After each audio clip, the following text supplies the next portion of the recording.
منتظر تھے کیونکہ وہ سب اللہ اور اس کے رسول سے محبت کرتے تھے۔ رسول اللہ صلی اللہ علیہ وسلم نے پوچھا علی کہاں ہیں؟ بتایا گیا ان کی آنکھیں دکھتی ہیں۔ آپ نے انہیں بلایا، آنکھوں میں اپنا لعاب لگایا، وہ اسی وقت ٹھیک ہو گئیں۔ آپ نے انہیں جھنڈا دے کر قموس کی طرف روانہ فرمایا۔ اس قلعے کا حاکم مرحب تھا، یہودیوں کے نامی گرامی بہادروں میں سے ایک۔ سیدنا علی قموس کے سامنے پہنچے تو مرحب زرہ لگا کر اکڑتا ہوا باہر نکلا۔ سیدنا علی کو مقابل دیکھا اور بولا، کیا مسلمانوں کی فوج میں تم سے بہتر کوئی آدمی نہیں؟ خیبر جانتا ہے کہ میں مرحب ہوں، ہتھیار بند، بہادر، تجربے کار اور لڑائی کے بھڑکتے شعلوں کا مقابلہ کرنے والا۔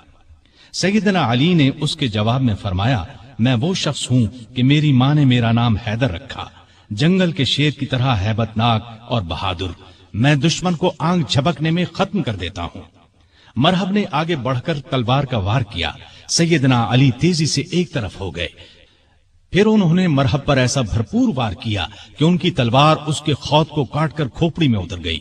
پھر فوج کو لے کر آگے بڑھے، قلعے کا دروازہ توڑ کر اندر گھس گئے۔ اس طرح قموس بھی فتح ہو گیا، سارے خیبر پر مسلمانوں کا قبضہ ہو گیا۔ واپس لوٹے تو آپ صلی اللہ علیہ وسلم نے ان کی پیشانی کو چوم لیا، فرمایا اللہ تجھ سے راضی ہوا اور میں بھی۔ سیدنا علی یہ سن کر رونے لگے، یہ رونا خوشی کا تھا۔ اس موقع پر کچھ لوگ جو حبشہ میں رہ گئے تھے لوٹ آئے، ان میں سیدنا علی کے بھائی جعفر بن ابی طالب رضی اللہ عنہ بھی تھے۔ ان کے آنے کی بھی سب کو بہت خوشی تھی۔ کئی سال کے بچھڑے بھائی ایک دوسرے سے ملے تو آنکھوں سے آنسو بہ نکلے۔ 7 ہجری میں رسول اللہ صلی اللہ علیہ وسلم اپنے بہت سے صحابہ کے ساتھ عمرے کے لیے روانہ ہوئے، ان میں علی بھی شامل تھے۔ عمرے سے فارغ ہو کر مسلمان 3 دن بعد مکے سے نکل آئے اور مدینے کی طرف روانہ ہوئے۔ غزوہ موتا میں آپ کے بھائی جعفر بن ابی طالب شہید ہو گئے تو آپ کو بہت صدمہ ہوا۔ نبی کریم صلی اللہ علیہ وسلم نے آپ کو دلاسا دیا۔ ان کی شہادت کے بعد جعفر بن ابی طالب کے بچوں کی پرورش علی نے کی۔ ان کے بیٹے عبداللہ جوان ہوئے تو سیدنا علی نے اپنی بیٹی زینب کی شادی ان سے کی۔ مکے کی فتح کے موقع پر بھی سیدنا علی ساتھ تھے۔ کعبے میں رکھے ہوئے بتوں کو آپ نے توڑنا شروع کیا تو سیدنا علی نے اس کام میں آپ کا ہاتھ بٹایا۔ تانبے کے بت کو توڑنے کے لیے آپ نے علی کو اپنے کندھے پر سوار فرمایا۔ وہ بہت اونچائی پر تھا اور لوہے کی ایک سلاخ کے ساتھ زمین سے لگا ہوا تھا۔ علی نے اس بت کو بھی گرایا اور کعبے سے باہر پھینک دیا۔ مسلمانوں نے مکہ فتح کیا تو قبیلہ حوازن کے لوگ بھڑک اٹھے، ایک بڑا لشکر تیار کر کے مسلمانوں پر حملے کا ارادہ کیا۔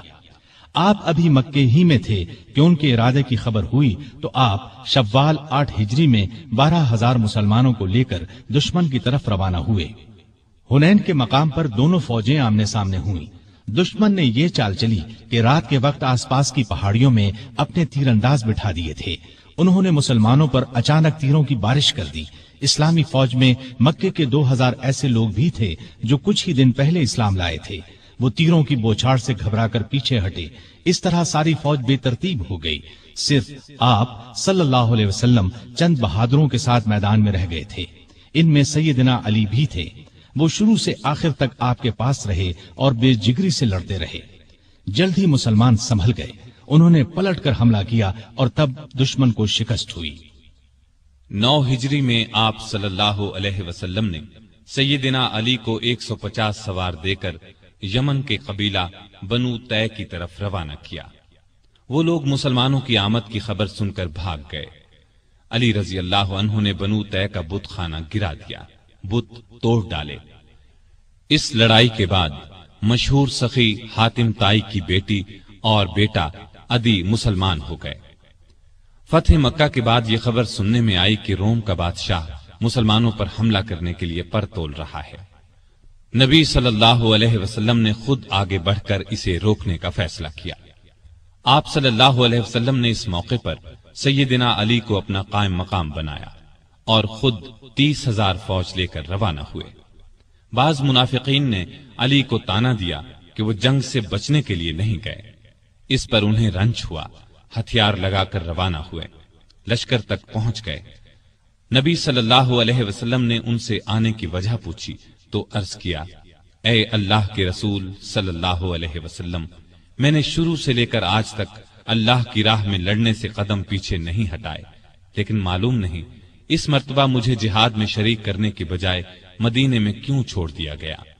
یہ سن کر نبی صلی اللہ علیہ وسلم نے ارشاد فرمایا، اے علی، کیا تم اس بات سے راضی نہیں کہ تمہارا میرے ساتھ وہی تعلق ہو جو موسیٰ علیہ السلام کا ہارون علیہ السلام سے تھا، سوائے اس کے کہ میرے بعد کوئی نبی نہیں ہوگا۔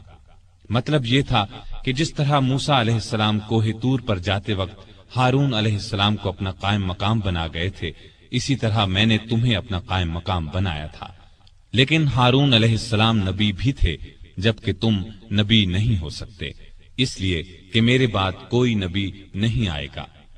آپ کا یہ ارشاد سن کر سیدنا علی خوش ہو گئے اور مدینے واپس ہو کر آپ صلی اللہ